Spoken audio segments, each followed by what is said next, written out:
Eh bien, bonjour à tous. Moi, je suis Adrien Brégère. Je suis chargé de mission sur les questions de travail social et de participation à la Fédération des acteurs de la solidarité. Bienvenue sur cet atelier de réflexion sur la pratique professionnelle, sur les ateliers travail social. Que retenir du confinement?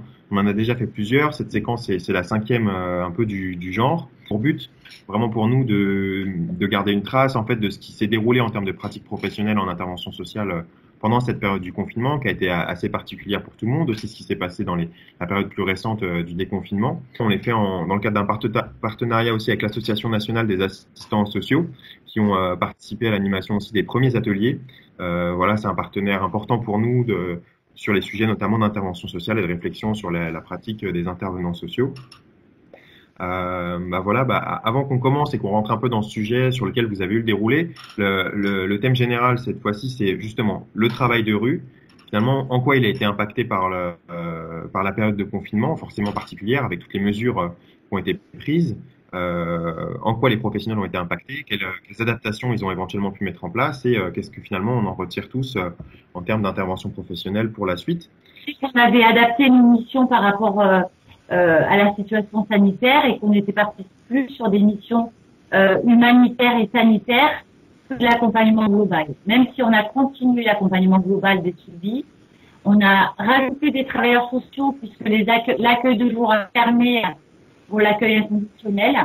On était à 92 par jour où on avait plus de 12 non plus, on avait fermé les sites.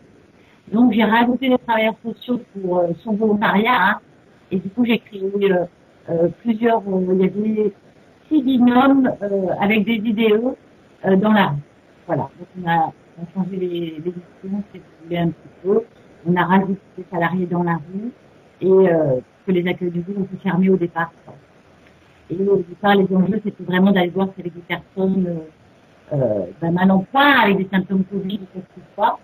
Et finalement, on a fait beaucoup d'humanitaire et sanitaire, mise à l'abri, mais là, au niveau des difficultés, on a eu du mal à mettre les gens à l'abri. On a eu du mal à leur proposer tout l'aspect hygiène avec il y avait peu de douches sur Marseille, voire plus du tout, puisque les accueils du jour étaient fermés et c'était ça, des principaux acteurs. Voilà, nous on avait très peu de protection au départ.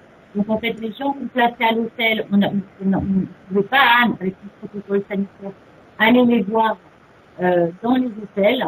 Donc on les faisait descendre dans la rue pour créer une veille, voir s'ils allaient bien, moins bien, etc.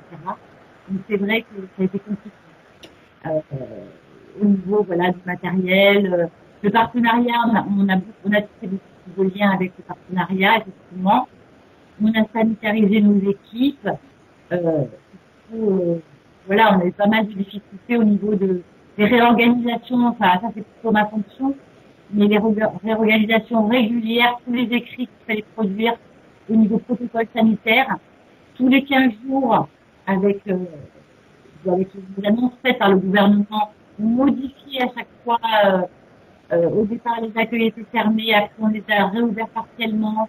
Les équipes différentes à chaque fois. Et, donc voilà, on s'apercevait qu'il n'y avait pas de symptômes physiques. On a repris un peu l'accompagnement.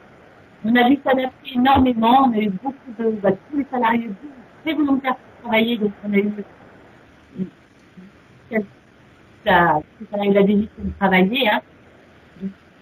C'était 8 ans, après on a fait 3-4 ans. Après, voilà, on a adapté tous les 15 jours à peu près pour faire des protocoles et des... Mais c'était intéressant, c'était très très intéressant. Et on a eu ce secrétariat. Voilà. On va pouvoir revenir un peu plus en détail sur les adaptations que vous avez mis en œuvre particulièrement. Je vais passer la parole à David sur dans les conditions du travail de rue à la rue, les difficultés, les enjeux que vous avez pu rencontrer durant cette période-là. Mais donc la période de confinement, c'était un contexte assez particulier, effectivement, avec une fermeture totale ou partielle d'un certain nombre de partenaires, notamment des accueils de jour, des lieux de distribution alimentaire qui ont modifié leurs pratiques, et ce qui faisait monter une grande inquiétude pour les personnes qui vivaient à la rue sur les besoins primaires finalement. Comment je vais pouvoir me nourrir alors que un certain nombre de lieux ferment, comment je vais pouvoir aller me doucher. Et finalement, ces personnes se sentaient délaissées dans les premières semaines. Notre difficulté sur le service a été de finalement maintenir et renforcer notre intervention, puisqu'on a eu des crédits supplémentaires pour augmenter nos interventions à la rue, et finalement aller vers les personnes tout en respectant la sécurité des professionnels, avec la question de la distanciation sociale. C'est vrai que c'était pas facile au début. L'importance pour nous et pour tous les professionnels, c'était de maintenir le lien qu'on avait avec les personnes qu'on connaissait, d'aller au-devant des publics les plus marginalisés, les plus précarisés, les plus isolés, justement pour maintenir cette veille sanitaire, pour pouvoir les orienter, des fois même les accompagner physiquement vers les lieux qui restaient ouverts. Et un gros travail de prévention sur la maladie Covid-19. Donc, dans nos équipes, on a des infirmiers, des travailleurs sociaux, ce qui permettait d'avoir cette double casquette à la fois sanitaire et sociale. Et ce lien, par la suite, nous a permis, lorsqu'il y a eu des ouvertures de places, donc c'était dans les 15 premiers jours, de pouvoir, après avoir repéré les personnes qui étaient les plus en difficulté, de pouvoir les orienter rapidement sur des places qui étaient sur les dispositifs les plus adaptés de ces personnes. Voilà en gros. Super, ça nous donnera l'occasion de creuser au deuxième tour un peu plus comment les pratiques des intervenants sociaux, elles ont elles aussi dû s'adapter. Mais en attendant, on va aussi passer à Leïla pour l'équipe mobile de l'AIEM. Vous, quelles ont été les principales difficultés que vous avez rencontrées dans votre pratique à vous d'intervention à la rue auprès des personnes? Les premiers jours, ce qui a été compliqué, c'est la rapidité dans laquelle les choses ont dû se faire. On a dû s'organiser très très rapidement. Et la fermeture des accueils de jour a posé problème aussi très rapidement. Dès le deuxième jour de confinement, on avait très peu de réponses de nos cadres et de l'État par rapport à ces accueils de jour qui fermaient. Et donc il a fallu s'organiser en interne, surtout sur les problématiques alimentaires et sanitaires pour des personnes très marginalisées dont on avait connaissance. Et la difficulté aussi, c'était on a rencontré les 2-3 premiers jours plein de personnes qu'on n'avait jamais rencontrées auparavant. Des personnes qui ont commencé à entendre que des places en hébergement allaient être mises en place dans des hôtels. Donc ces personnes qu'on ne connaissait pas sont venues vers nous. Il a fallu faire des diagnostics assez rapidement pour pouvoir orienter ces personnes. Après, la difficulté pour nous, c'était vraiment l'alimentaire. Trouver des solutions au niveau alimentaire, les premiers jours, ça a été quelque chose de très compliqué. Et puis, petit à petit, on a commencé à s'organiser. On va dire, au bout de 10 jours, une organisation avait été mise en place. Et on a pu avoir des réponses de nos cadres et de la DCS par rapport à tout cela. Il a fallu aussi changer nos manières d'intervenir, parce que voilà, serrer les mains, s'approcher des gens, ça aussi, ça a été très compliqué pour les personnes en rue, parce que souvent, elles pensaient que nous, on avait peur d'elles, alors que, nous, c'était pour les protéger. Et donc, la relation et le lien ont été très impactés par ça. Et voilà, on a dû mettre en place des choses et puis expliquer aussi aux personnes tout ce qui était gestes barrières et faire de la prévention par rapport au Covid. Voilà, ça a été les plus grandes difficultés pour nous. Super, merci beaucoup. Alors maintenant qu'on a pu aborder ces différents types d'enjeux et des difficultés, il y a la question des gestes barrières que vous avez évoqué plusieurs fois, tout l'impact que ça peut avoir dans la relation avec les personnes, mais aussi le fait qu'il y avait des partenariats qui pouvaient pas être mobilisés comme à l'habituel, beaucoup de problématiques nouvelles, notamment celle de l'alimentaire. Je vais repasser la parole à Sabine pour vous demander est-ce que du coup, face à ces difficultés-là, face à ces enjeux-là, qu'est-ce que vous voudriez mettre en avant de la manière dont la pratique professionnelle elle s'est déployée d'une manière un peu différente qu'à l'habituel, Vous en avez déjà parlé un petit peu dans le premier tour, et peut-être revenir sur certains points que vous trouvez assez peut-être révélateurs de comment les travailleurs sociaux nous avons réussi à nous adapter aux enjeux qu'on vient de décliner avant. Oui, en fait, moi j'avais initié ça, les référents sociaux d'équipe mobile à la base, hein, qui étaient depuis 2008. Je leur ai mis un binôme des salariés de l'accueil de jour. Donc déjà j'avais quelqu'un qui pratiquait le travail de jour depuis longtemps, avec quelqu'un qui ne connaissait pas, donc il faisait plutôt de l'aller vers en salle, et là il se retrouvait à faire l'émission de l'accueil de jour dans la rue. Après, moi, j'ai essayé en tant que chef de service, si vous voulez, de répertorier, d'appeler tous les partenaires pour savoir au fur et à mesure ce qu'ils proposaient plus. Et je leur ai donné comme ça, en plus des protocoles de l'équipe mobile, hein, que j'avais créé cette période-là avec les protocoles sanitaires. Je leur ai donné tous les partenaires pour qu'ils contactaient toute la journée sur l'alimentaire, sur l'hygiène. Nous, on a eu un peu de matériel. J'ai aussi récupéré, ce qui n'est pas à notre habitude, un peu de vestiaire, un peu de duvet, un peu de kit d'hygiène, du matériel de dépannage en urgence. Dès qu'on n'arrivait pas à faire appel au partenariat bénévole ou professionnel, on avait du matériel de base, si vous voulez, pour fournir aux gens. En gros, c'est ça. On les a fait travailler un jour sur deux, hein, parce que c'était du chômage partiel, effectivement, parce que c'était épuisant quand même de faire 7 heures de route par jour, hein. Donc on les a dit c'était des binômes ou des trinômes, et on les a fait travailler un jour sur deux avec les infirmières, et on a fait les premiers besoins. Tout c'était administratif, tout ça pouvait attendre, on l'a fait quand même dans la mesure où toutes les administrations étaient fermées aussi, hein. Ça a été compliqué. Et je voulais revenir sur ce que disait madame sur effectivement le fait qu'on ait des masques, on a des constructions, les gens leur expliquer, ils comprenaient que c'était vraiment différent dans le lien. Et eux, ce qu'ils auraient été à voir, c'est aussi la protection. Et leur des masques, on n'avait pas de la Pardon Sabine, est-ce qu'on a assez bien entendu vraiment jusque-là? Juste la dernière intervention où vous reveniez justement sur ce que Leïla avait mis en avant, moi j'entendais pas très bien. Oui, je disais que tous les gens, avec les nouveaux, effectivement, le fait qu'ils soient masqués, la distance physique, etc., c'est compliqué au départ.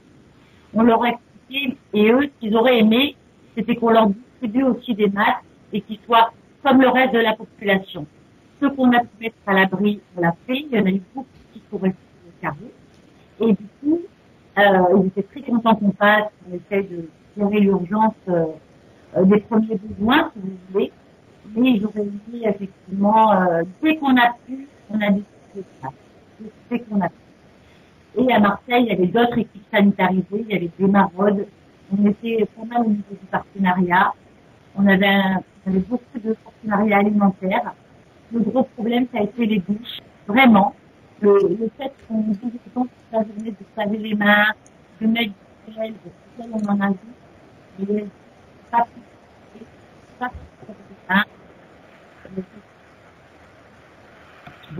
on est reparti sur les bases du travail de rue, s'il vous plaît. Avec Pardon Sabine, sur la fin, on vous entend pas du tout là. on est reparti sur les bases du travail de rue, si vous voulez, et on a adapté, on s'est adapté à ce qu'il y avait avec les demandes qui fonctionnaient bien. On a, épaulé les uns les autres aussi, hein. Donc on avait créé un WhatsApp maraude où dès que quelqu'un d'entre nous avait une info sur le partenariat, ou on faisait l'info et on faisait des débriefs tous les soirs et tous les matins. C'est-à-dire que ce matin à 8h30, on avait un débrief sur toutes les soirs, avec maman, etc.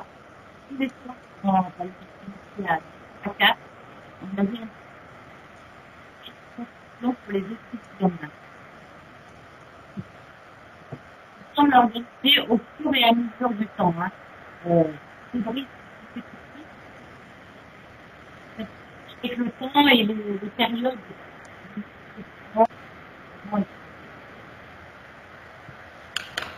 Merci beaucoup Sabine. On a dû essayer de déchiffrer un petit peu sur vos lèvres à la fin ce que vous disiez quand vous parlez juste après que vous parliez du débrief que vous avez parlé du WhatsApp Maraude que vous avez mis en place pour mutualiser l'interconnaissance que vous pouviez avoir des ressources présentes. Après, vous avez parlé justement de ce débrief et là, on entendait un petit peu moins bien. Si c'est possible pour vous de revenir quelques secondes sur ce débrief dont vous parliez pour qu'on ait bien cette information consignée quelque part. En fait, vu que c'était des binômes ou des trinômes avec les IDE qui tournaient un jour sur deux et qu'ils étaient à peu près 7 ou 8 dans la rue chaque jour en binôme, on faisait des débriefs tous les matins et tous les fins d'après-midi. On avait un cahier de transmission et on se faisait des signalements. On voyait ce qu'on faisait dans la journée le matin et on faisait un débrief ce soir sur ce qu'ils avaient vécu, comment ils l'avaient vécu et les problèmes qu'ils avaient rencontrés pour essayer dès le lendemain ou la semaine d'après de faire évoluer ce qui marchait pas en fait. D'accord. Vous avez compris? Très bien. Ouais, là, c'est très clair. Parfait pour nous. Merci beaucoup. Je pense qu'on va enchaîner directement avec David pour qu'il nous parle un peu lui de son côté et du côté de l'équipe avec laquelle il travaille, des différentes adaptations qu'ils ont pu mettre en place pour faire face aux différents enjeux dont on a parlé jusque-là. Et comme l'a évoqué la collègue juste avant, une mobilisation de l'ensemble des partenaires sociaux et finalement aussi des partenaires qui travaillent du côté de la santé. Donc un gros travail de partenariat entre le secteur social et le secteur de la santé pour aller à la rencontre des personnes qui étaient à la rue, notamment avec un médecin généraliste qui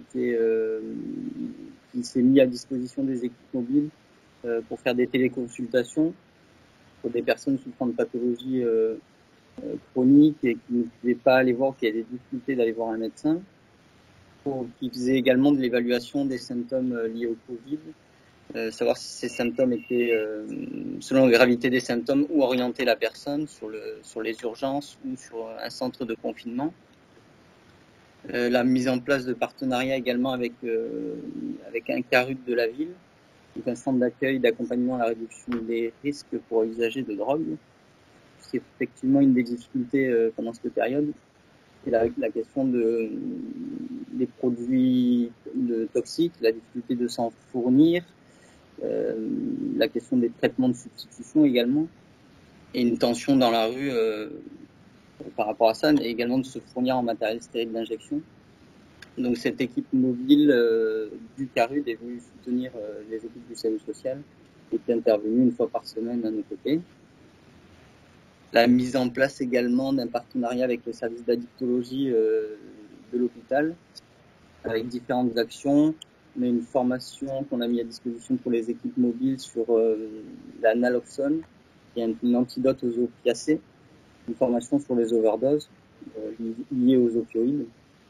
La mise en place d'une ligne également téléphonique qu'on pouvait solliciter régulièrement pour consultation d'une personne souffrant d'addiction qui souhaitait rencontrer un médecin en urgence ou pour toutes les urgences pour désengorger le système hospitalier des urgences de passer directement par ce numéro de téléphone. La possibilité également de les solliciter pour qu'ils viennent sur place rencontrer une personne qui souhaitait parler d'addiction. Donc on avait avant la crise sanitaire un partenariat avec l'unité mobile de psychiatrie du CHU qui a été renforcé durant cette période puisque ce qu'on s'est rendu compte également c'est que les personnes souffrant de pathologies psychiatriques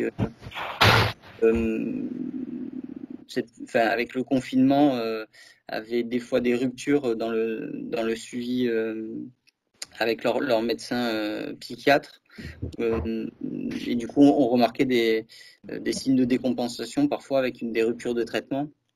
Et ça permettait d'aller à leur rencontre avec des personnes spécialisées sur la question de la psychiatrie, qui intervenaient 2 fois par semaine avec les équipes mobiles. Et après, un travail renforcé avec les permanences d'accès aux soins de santé des hôpitaux pour les personnes qui n'avaient pas de droit ouvert.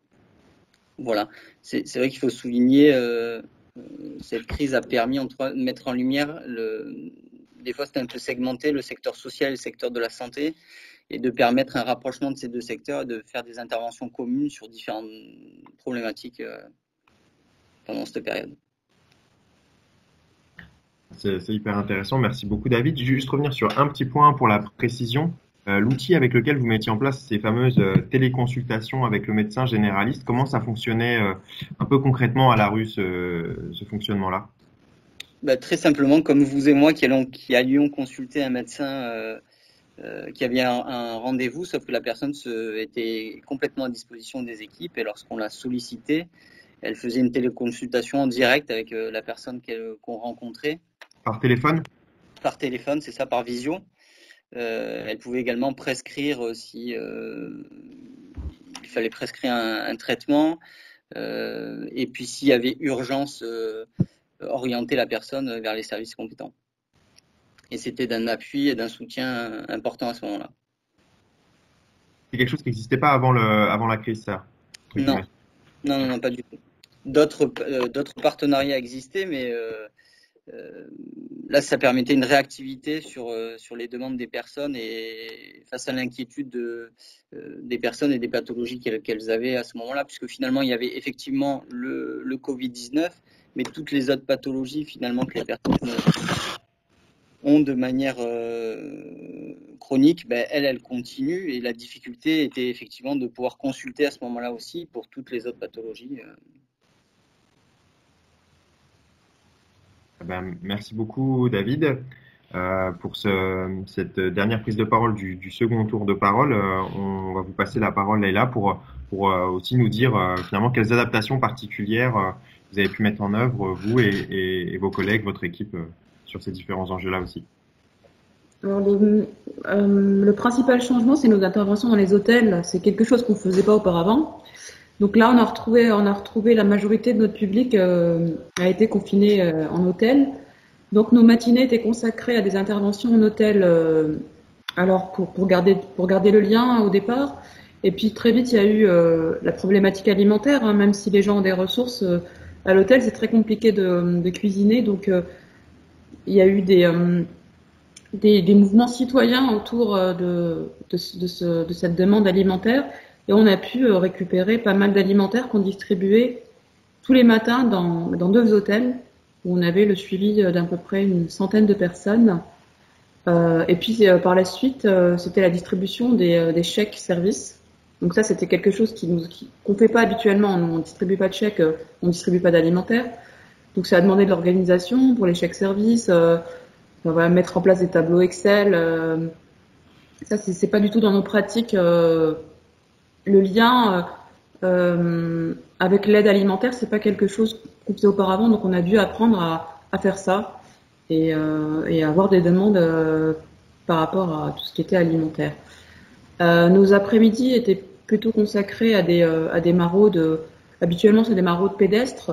Là, vu que les rues étaient quand même assez désertes, on a fait des maraudes en camionnette et toujours de la distribution d'alimentaire, mais là plutôt des sandwichs qui ont été financés par l'État pour des personnes qui ont refusé d'être hébergées en hôtel ou qui n'ont pas pu avoir de place ou qui ont été mis à pied des hôtels parce qu'il y a eu des problèmes de comportement au bout de quelques jours de confinement. Donc nos journées étaient vraiment rythmées par ça, et puis par les comptes rendus et puis des signalements aussi. Des signalements, mais ça c'est habituel, on a l'habitude d'aller sur des signalements. Et puis il y a eu toute la mobilisation de citoyens qui nous ont un peu interpellés pour aller récupérer des invendus dans les magasins, puisque la banque alimentaire n'allait plus dans ces magasins et les structures d'alimentaires qui vont habituellement récupérer les invendus n'y allaient plus. Donc nous on a un peu pris le relais sur ces choses-là. Et donc il y a eu par la suite il y a eu un gros travail de logistique, parce que c'est un travail l'alimentaire, c'est quelque chose qu'on connaissait pas, et du coup on s'est rendu compte que c'est un domaine où il y a beaucoup de logistique. Donc aller chercher des choses, les mettre au frais, voilà, faire plusieurs allers-retours, ça nous a pris beaucoup de temps et voilà. À part ça, il y a pas eu de changement Peut-être aussi un public qu'on connaissait moins, les sortants d'incarcération. On en a eu pas mal pendant le confinement. On en croise bien sûr en temps normal, mais souvent ils passent par de la peine aménagée, donc on les rencontre quand ils sont dans des quartiers de peine aménagée, ils viennent nous voir un peu en amont de leur sortie. Là, c'était vraiment des personnes qui sortaient d'incarcération, qu'on ne connaissait pas auparavant, et on a eu des journées avec 5-6 personnes qui se présentaient à nous, qui sortaient d'incarcération, sous solution d'hébergement. Des personnes qui sortaient aussi de centres de rétention, voilà, parce qu'il fallait vider les centres de rétention, et donc on s'est retrouvé avec ce public qu'on connaît un petit peu moins, qu'on a moins l'habitude de rencontrer lors de nos maraudes. Voilà. Merci beaucoup Leïla. On va pouvoir passer à la troisième partie de nos échanges aujourd'hui. Cette partie, elle est plus sur finalement, au vu de ces aménagements-là, est-ce qu'il y a des choses qui finalement vous indiquent, est-ce qu'il y a des choses qui vous indiquent certaines évolutions qui seraient intéressantes de continuer en termes d'intervention sociale, des choses que vous retenez, que vous souhaiteriez éventuellement continuer, maintenir, des choses que vous souhaiteriez développer au vu finalement des réflexions que la crise elle a pu générer. Donc finalement voilà la question un peu simple, c'est qu'est-ce que vous retiendrez pour les mois ou voire les années à venir de cette période-là en termes d'intervention sociale, de choses que vous faites et de la manière dont vous intervenez, voilà, à différents niveaux. On a parlé de partenariat, on a parlé de posture professionnelle parfois, on a parlé de communication, de connaissance des publics, un peu sur tout ça finalement. Qu'est-ce que vous choisiriez là assez spontanément de retenir? Donc on va aussi repasser la parole à Sabine. Bon, déjà, ça a été une grande aventure, en fait, hein. On s'est aperçu, on savait déjà que les salariés étaient motivés, mais là, ils étaient vraiment très volontaires, etc. Ils se sont adaptés énormément. Après, moi, ce que je retiendrai par rapport à l'équipe mobile, au travail de route principalement, après, il y aura tellement de choses à dire sur les accueils de jour et les services sociaux, c'est que nous, on était devenus une équipe d'accompagnants sociaux, de référents sociaux pour les personnes marginalisées, etc. Et on a toujours voulu réinjecter de l'allée vert. Et en fait, pour injecter de l'allée vert, en fait, on se retrouvait face à de nouvelles personnes qu'on se mettait à accompagner après, qu'il y avait des besoins. Et ça, les besoins sur le terrain, on sait qu'ils sont monumentaux et que toutes les structures sont complètement d'assaut et donc il n'y a pas de place. Donc moi, j'aimerais bien garder cet aspect allée vert, sans accompagner derrière, mais bien orienter les gens, continuer ce partenariat et sanitariser, rester sanitarisé parce que mobile, à la base, elle fait peut-être 60% de santé, Dans la santé, j'englobe la sensibilisation à l'hygiène, la coordination des soins, etc. Et du coup, garder ça, équipe sanitarisée, ça travail de rue dans l'allée vert vraiment, le partenariat, le réseau, et voilà, et peut-être garder ce truc de premier besoin, de réponse aux premiers besoins. Parce que si on est restaurant, on peut plus être dans le premier besoin et faire les deux, c'est très difficile pour les équipes. Et du coup, créer peut-être des binômes différents. En tout cas, j'y tiens beaucoup à pouvoir faire les deux. Voilà. En gros, c'est ça. Merci beaucoup Sabine. On va pouvoir continuer avec David qui va pour nous dire aussi vous ce que vous gardez, ce que vous souhaiteriez retenir. Déjà, il faut souligner effectivement ce que disait la collègue avant,